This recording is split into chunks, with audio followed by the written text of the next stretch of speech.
मैं हरमीत बमरा मैलबर्न तो कम्यूनिटी तो लैके कम्यूनिटी ਨੂੰ ਰਿਟਰਨ ਕਰਨਾ ਇਹ ਆਪਣੇ ਆਪ 'ਚ ਇੱਕ ਬੜੀ ਅੱਛੀ ਗੱਲ ਹੈ। ਬਹੁਤ ਸਾਰੀਆਂ ਸਮਾਜਿਕ ਸੰਸਥਾਵਾਂ ਐਸੀਆਂ ਹੁੰਦੀਆਂ ਨੇ ਜਿਨ੍ਹਾਂ ਨੂੰ ਕੋਈ ਗਰੁੱਪ ਬਣਾਉਂਦੇ ਨੇ। ਇਸੇ ਹੀ ਤਰ੍ਹਾਂ ਵੌਇਸ ਆਫ ਅੰਮ੍ਰਿਤਸਰ ਇੱਕ ਫੇਸਬੁੱਕ ਪੇਜ ਜੋ ਕਿ ਸ਼ੁਰੂ ਹੋਇਆ ਸੀ ਸਿਰਫ ਅੰਮ੍ਰਿਤਸਰ ਦੀਆਂ ਕੁਝ ਚੀਜ਼ਾਂ ਇੱਧਰੋਂ ਉੱਧਰੋਂ ਇਕੱਠੀਆਂ ਕਰਕੇ ਫੇਸਬੁੱਕ 'ਤੇ ਪਾਉਣੀਆਂ, ਮਗਰ ਕਮਿਊਨਿਟੀ ਜੁੜਦੀ ਗਈ। ਅੱਜ 1 ਲੱਖ ਤੱਕ ਦੀ ਕਮਿਊਨਿਟੀ ਉਹਨਾਂ ਦੇ ਨਾਲ ਜੁੜੀ ਹੈ। ਅਤੇ ਜਦੋਂ ਉਹਨਾਂ ਨੇ ਦੇਖਿਆ ਕਿ ਕਮਿਊਨਿਟੀ ਉਹਨਾਂ ਨਾਲ ਜੁੜਨ ਲੱਗ ਪਈ ਹੈ, ਕਮਿਊਨਿਟੀ ਉਸ ਪੇਜ ਨੂੰ ਵਾਚ ਕਰਦੀ ਹੈ, ਉਹਦੇ ਉੱਤੇ ਹੋ ਰਹੀਆਂ ਜੋ ਵੀ ਐਕਟੀਵਿਟੀਜ਼ ਉਸ ਨੂੰ ਨੋਟ ਕਰਦੀ ਹੈ, ਫਿਰ ਉਹਨਾਂ ਨੇ ਸੋਚਿਆ ਵੀ ਕਿਉਂ ਨਾ ਇਸ ਨੂੰ ਸਮਾਜ ਲਈ ਕੁਛ ਚੰਗਾ ਕੀਤਾ ਜਾਵੇ, ਇਸ ਨੂੰ ਸਮਾਜ ਲਈ ਵਰਤਿਆ ਜਾਵੇ, ਸਮਾਜ ਲਈ ਕੋਈ ਚੰਗਾ ਸੰਦੇਸ਼ ਦਿੱਤਾ ਜਾਏ। ਅਤੇ ਫਿਰ ਇੱਕ ਫੇਸਬੁੱਕ ਪੇਜ ਨੂੰ NGO ਦੇ ਵਿੱਚ ਉਹਨਾਂ ਨੇ ਤਬਦੀਲ ਕੀਤਾ ਅਤੇ ਤਬਦੀਲ ਕਰਕੇ ਸਮਾਜ ਲਈ ਉਹਨਾਂ ਨੇ ਕੀ ਕੰਮ ਕਰਨੇ ਸ਼ੁਰੂ ਕੀਤੇ ਉਹ ਤੁਹਾਨੂੰ ਅੱਜ ਮੈਂ ਮਿਲਾਉਣ ਜਾ ਰਿਹਾ ਸੀਨੂ ਅਰੋੜਾ ਜੀ ਨਾਲ ਅੰਮ੍ਰਿਤਸਰ ਤੋਂ। ਅਤੇ ਉਹ ਦੱਸਣਗੇ ਕਿ ਇਸ NGO ਬਣਨ ਦੇ ਨਾਲ ਅੰਮ੍ਰਿਤਸਰ ਦੇ ਲੋਕਾਂ ਨੂੰ ਕੀ ਫਾਇਦਾ ਹੋਇਆ। ਅਤੇ ਆਓ ਉਹਨਾਂ ਨਾਲ ਗੱਲ ਕਰਦੇ ਹਾਂ। ਸਤਿ ਸ਼੍ਰੀ ਅਕਾਲ ਸੀਨੂ ਜੀ।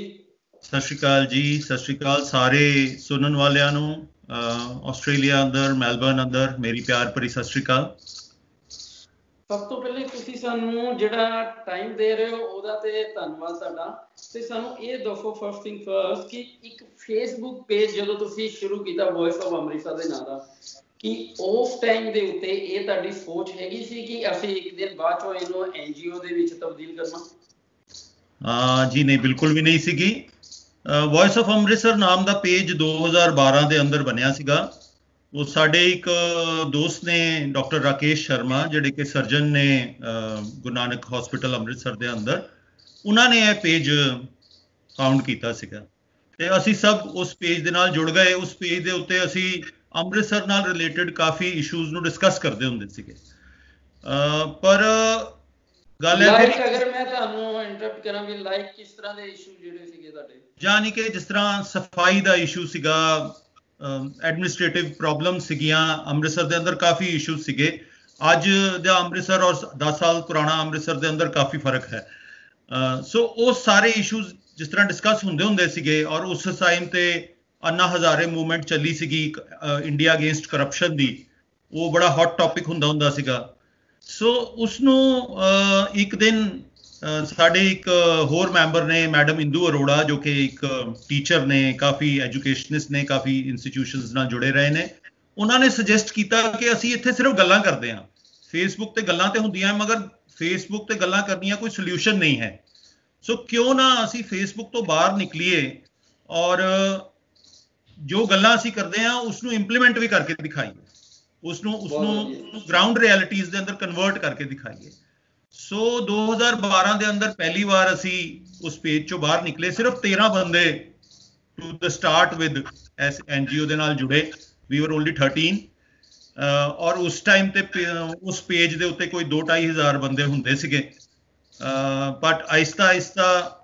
ਜਦੋਂ ਅਸੀਂ ਆਪਸ ਦੇ ਅੰਦਰ ਇੱਕ ਲਾਈਕ ਮਾਈਂਡਡ ਟੀਮ ਬਣਨੀ ਸ਼ੁਰੂ ਹੋਈ, ਅਸੀਂ ਕੰਮ ਕਰਨਾ ਸ਼ੁਰੂ ਕੀਤਾ, ਲੋਕਾਂ ਦਾ ਵਿਸ਼ਵਾਸ ਸਾਡੇ ਨਾਲ ਜੁੜਨਾ ਸ਼ੁਰੂ ਹੋਇਆ।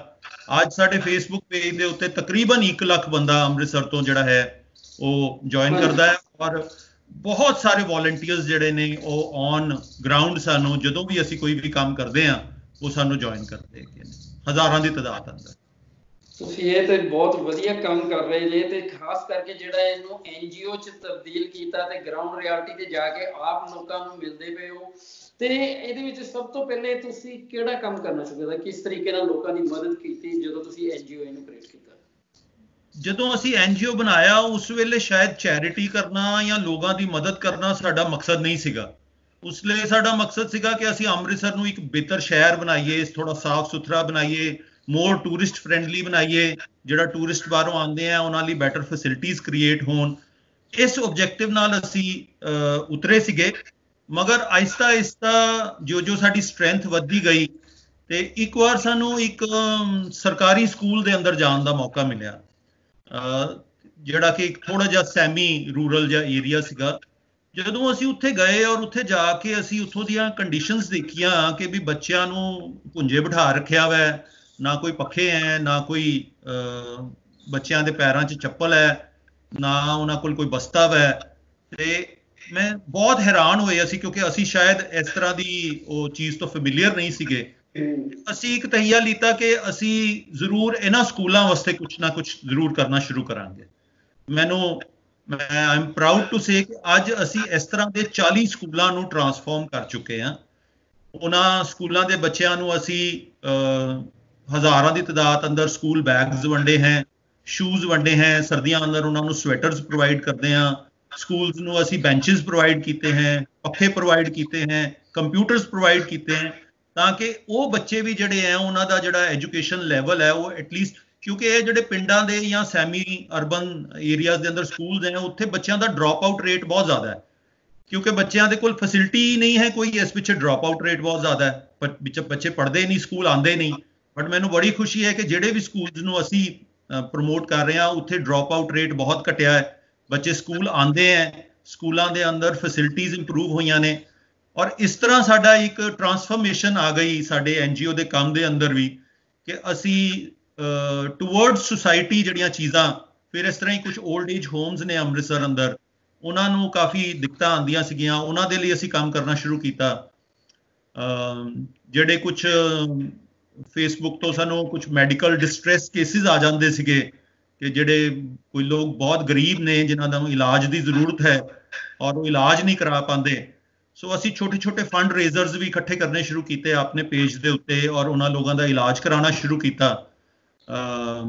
ਵਾਹਿਗੁਰੂ ਦੀ ਬੜੀ ਮਿਹਰ ਰਹੀ ਕਿ ਜਿਸ ਦਾ ਵੀ ਇਲਾਜ ਅਸੀਂ ਕਰਾਇਆ ਉਹ ਪੂਰੀ ਤਰ੍ਹਾਂ ਨਾਲ ਉਹਨੂੰ ਤੰਦਰੁਸਤ ਕਰਕੇ ਹਸਪੀਟਲ ਤੋਂ ਘਰ ਵਾਪਸ ਭੇਜਿਆ। ਇਸ ਤਰ੍ਹਾਂ ਸੋਸ਼ਲ ਐਕਟੀਵਿਟੀਜ਼ ਵੱਧਦੀਆਂ ਰਹੀਆਂ ਔਰ ਪਪੂਲੈਰਿਟੀ ਵੀ ਵੱਧਦੀ ਰਹੀ। ਨਹੀਂ, ਉਹ ਤੇ ਅਸੀਂ ਤੁਹਾਡੀਆਂ ਵੀਡੀਓਜ਼ ਤੋਂ ਦੇਖ ਸਕਦੇ ਹਾਂ ਕਿ ਜਿਸ ਤਰੀਕੇ ਨਾਲ, ਖਾਸ ਕਰਕੇ ਇਹਨਾਂ ਦਿਨਾਂ ਦੇ ਵਿੱਚ COVID-19 ਦੇ ਦੌਰਾਨ ਤੁਸੀਂ ਜਿਹੜੇ ਕੰਮ ਕਰ ਰਹੇ ਜੇ ਉਹ ਵੀਡੀਓ ਦੇਖ ਕੇ ਪਤਾ ਚੱਲਦੇ ਨੇ। ਤੇ ਮੈਂ ਇਹਦੇ ਤੇ ਅਗਰ ਆਵਾਂ, COVID-19 ਚ ਤੁਹਾਡੇ ਕੀ ਚੈਲੰਜਸ ਰਹੇ ਨੇ ਲੋਕਾਂ ਦੀ ਮਦਦ ਕਰਨ ਲਈ, ਤੇ ਜਾਂ ਤੁਹਾਨੂੰ ਕਿੰਨਾ ਲੋਕਾਂ ਦੀ COVID-19 ਦੇ ਅੰਦਰ ਜਿਸ ਦਿਨ ਹੀ ਲੋਕਡਾਊਨ ਅਨਾਉਂਸ ਹੋਇਆ ਸੀਗਾ ਇੰਡੀਆ ਦੇ ਅੰਦਰ, ਸਾਨੂੰ ਇਸ ਚੀਜ਼ ਦਾ ਅੰਦਾਜ਼ਾ ਸੀਗਾ ਕਿ ਇੰਡੀਆ ਦੀ ਜਿਹੜੀ ਡੈਂਸਿਟੀ ਆਫ ਪੋਪੂਲੇਸ਼ਨ ਹੈ ਉਹ ਬਹੁਤ ਜ਼ਿਆਦਾ ਹੈ, ਡੇਲੀ ਵੇਜਸ ਜਿਹੜੇ ਨੇ ਉਹ ਬਹੁਤ ਜ਼ਿਆਦਾ ਨੇ, ਜਿਹੜੇ ਰੋਜ਼ ਕਮਾਉਂਦੇ ਆ ਔਰ ਰੋਜ਼ ਖਾਂਦੇ ਆ, ਜਿਸ ਤਰ੍ਹਾਂ ਕਿ ਰਿਕਸ਼ਾ ਪੁਲਰਸ ਨੇ, ਜਿਸ ਤਰ੍ਹਾਂ ਕਿ ਰੈਗ ਪਿਕਰਸ ਨੇ, ਜਿਸ ਤਰ੍ਹਾਂ ਕਿ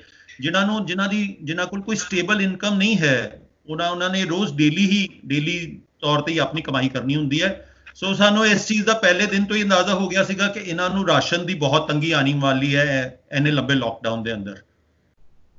ਬਿਲਕੁਲ ਠੀਕ। ਤੇ ਜਿਹੜਾ ਅਸੀਂ ਫਰਸਟ ਡੇ ਹੀ ਅਸੀਂ ਆਪਣੇ ਕਰਫਿਊ ਪਾਸਿਸ ਬਣਵਾ ਲਿੱਤੇ ਸੀਗੇ ਔਰ ਦੂਸਰੇ ਦਿਨ ਤੋਂ ਹੀ ਅਸੀਂ ਰਾਸ਼ਨ ਦੀ ਡਿਸਟ੍ਰੀਬਿਊਸ਼ਨ ਜਿਹੜੀ ਹੈ, ਜਿਹੜੇ ਸਭ ਤੋਂ ਸਾਡਾ ਗਰੀਬ ਤਬਕਾ ਹੈ ਉਸ ਦੇ ਅੰਦਰ ਸਲਮ ਏਰੀਆਜ਼ ਜਿਹੜੇ ਨੇ ਉੱਥੇ ਅਸੀਂ ਰਾਸ਼ਨ ਜਿਹੜਾ ਵੰਡਣਾ ਸ਼ੁਰੂ ਕਰ ਦਿੱਤਾ ਸੀ। ਤੁਸੀਂ ਹਜੇ ਤੱਕ ਕਿੰਨੀਆਂ ਫੈਮਲੀਆਂ ਨੂੰ, ਅਗਰ ਮੈਂ ਅੰਦਾਜ਼ਾ ਲਵਾਂ ਤੁਹਾਡੇ ਕੋਲ, ਕਿੰਨੀਆਂ ਫੈਮਲੀਆਂ ਨੂੰ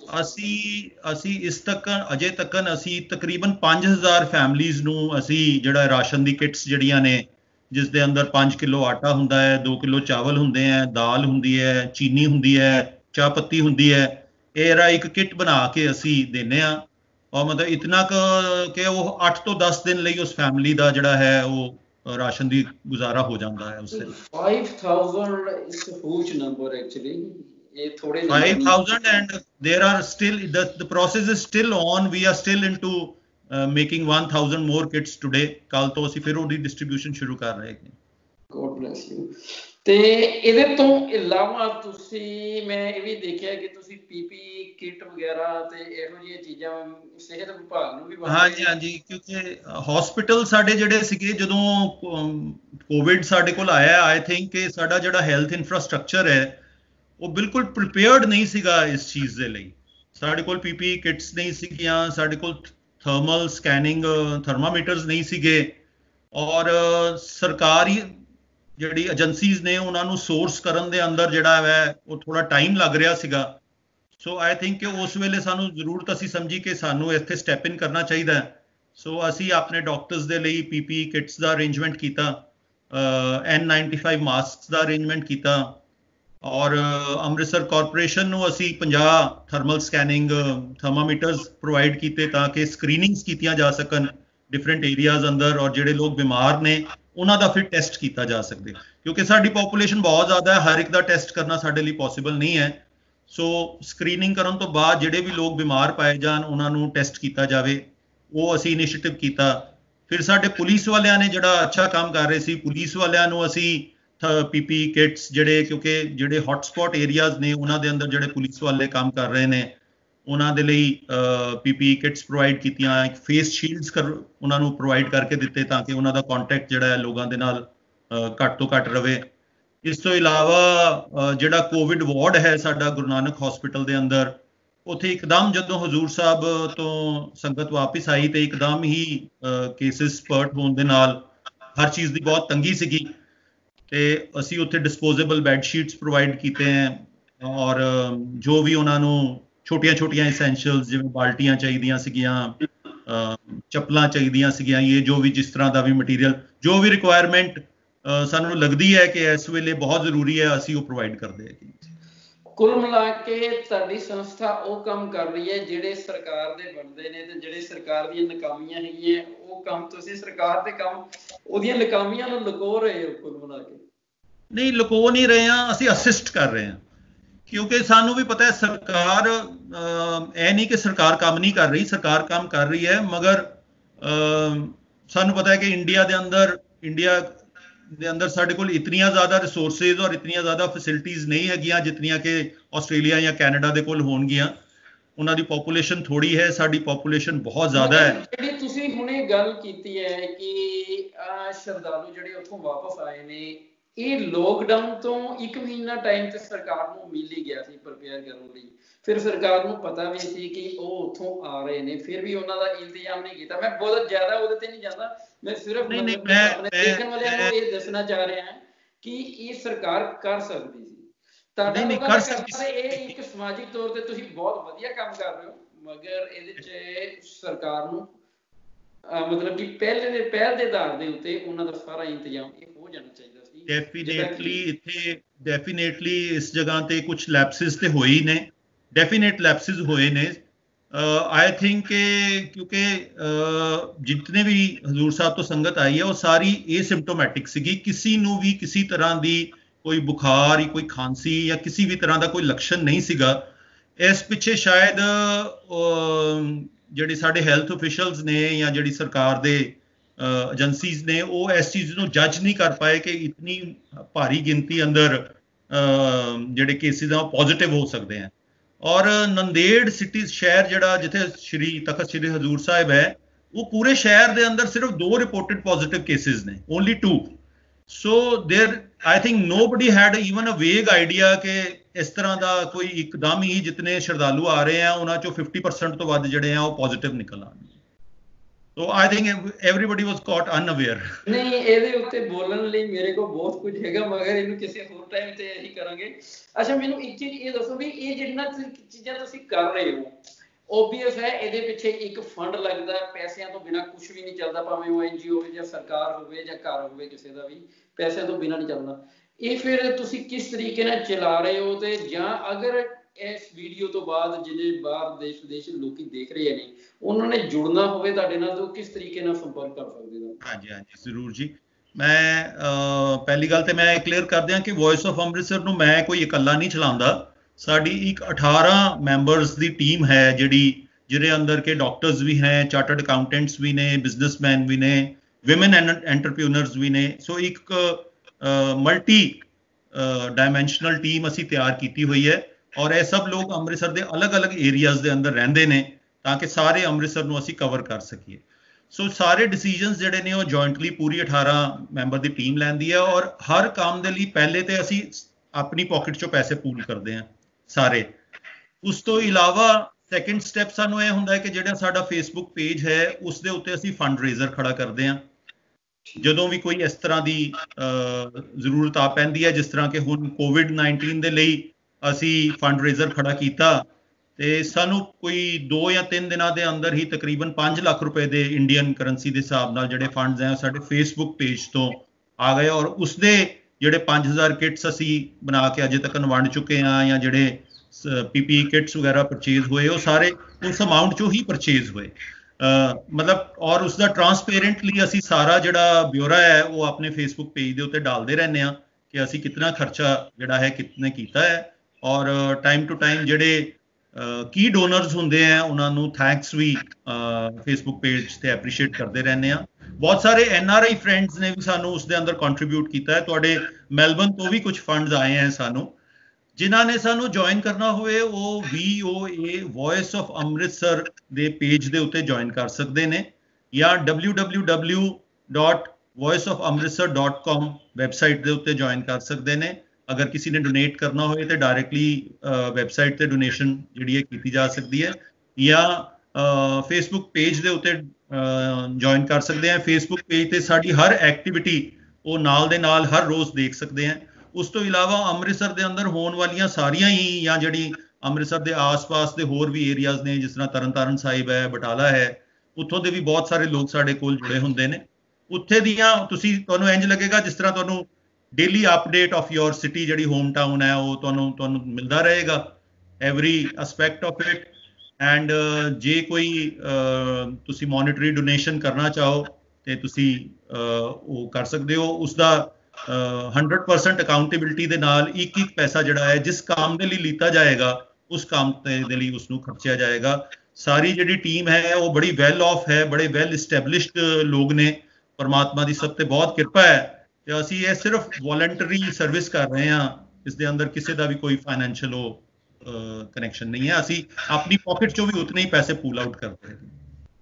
ਨਹੀਂ ਤੁਸੀਂ ਵਾਕਈ ਹੀ ਬਹੁਤ ਅੱਛਾ ਕੰਮ ਕਰ ਰਹੇ ਹੋ ਤੇ ਮੈਂ ਇਹ ਕਹਾਂਗਾ ਕਿ ਰੱਬ ਮਿਹਰ ਕਰੇ ਤੁਹਾਡੇ ਉੱਤੇ ਸੋ ਤੁਸੀਂ ਹੋਰ ਵੀ ਲੋਕਾਂ ਨੂੰ ਨਾਲ ਜੋੜੋ ਤੇ ਹੋਰ ਵੀ ਉਹਨਾਂ ਦੀ ਮਦਦ ਕਰੋ ਤੇ ਅਸੀਂ ਟਾਈਮ ਟੂ ਟਾਈਮ ਤੁਹਾਡੇ ਕੋਲੋਂ ਪੰਜਾਬ ਦੇ ਹਾਲਾਤ ਅੰਮ੍ਰਿਤਸਰ ਦੇ ਹਾਲਾਤ ਜਾਂ ਜਿਹੜੇ ਵੀ ਤੁਹਾਡੇ ਕੋਲ ਐਕਟੀਵਿਟੀਜ਼ ਹੋ ਰਹੀਆਂ ਅਸੀਂ ਉਹ ਪਤਾ ਕਰਦੇ ਰਵਾਂਗੇ ਤੇ ਲੋਕਾਂ ਨੂੰ ਵੀ ਮੈਂ ਫਿਰ ਇੱਕ ਵਾਰ ਤੋਂ ਇਹੀ ਅਪੀਲ ਕਰਾਂਗਾ ਜਿਹੜੇ ਇਹਨਾਂ ਨਾਲ ਜੁੜਨਾ ਚਾਹੁੰਦੇ ਨੇ ਵੌਇਸ ਆਫ ਅੰਮ੍ਰਿਤਸਰ ਦੇ ਪੇਜ ਤੇ ਜਾ ਕੇ ਉਹ ਉੱਥੋਂ ਡਾਇਰੈਕਟਲੀ ਕਿਉਂਕਿ ਜਦੋਂ ਵੀ ਇਹਨਾਂ ਨੂੰ ਡੋਨੇਸ਼ਨ ਜਾਂ ਕਿਸੇ ਵੀ ਤਰੀਕੇ ਦੀ ਕੋਈ ਪੈਸੇ ਦੀ ਲੋੜ ਹੁੰਦੀ ਹੈ ਜਾਂ ਕੋਈ ਵੀ ਪ੍ਰੋਜੈਕਟ ਵਾਸਤੇ ਇਹਨਾਂ ਨੂੰ ਚਾਹੀਦੇ ਹੁੰਦੇ ਨੇ ਇਹ ਉਹਦੇ ਤੇ ਪਾ ਦਿੰਦੇ ਨੇ ਤੇ ਤੁਸੀਂ ਇੱਥੋਂ ਆਸਟ੍ਰੇਲੀਆ ਕੈਨੇਡਾ ਜਿੱਥੇ ਵੀ ਬੈਠੇ ਹੋ ਤੁਸੀਂ ਉੱਥੋਂ ਸਿੱਧਾ ਡਾਇਰੈਕਟਲੀ ਇਹਨਾਂ ਨੂੰ ਭੇਜ ਸਕਦੇ ਹੋ ਤੇ ਇਸ ਦੇ ਨਾਲ ਹੀ ਮੈਂ ਹਰਮੀਤ ਵਰਮਾ ਮੈਲਬਨ ਤੋਂ ਸਾਰਿਆਂ ਨੂੰ ਪਿਆਰ ਭਰੀ ਸਤਿ ਸ਼੍ਰੀ ਅਕਾਲ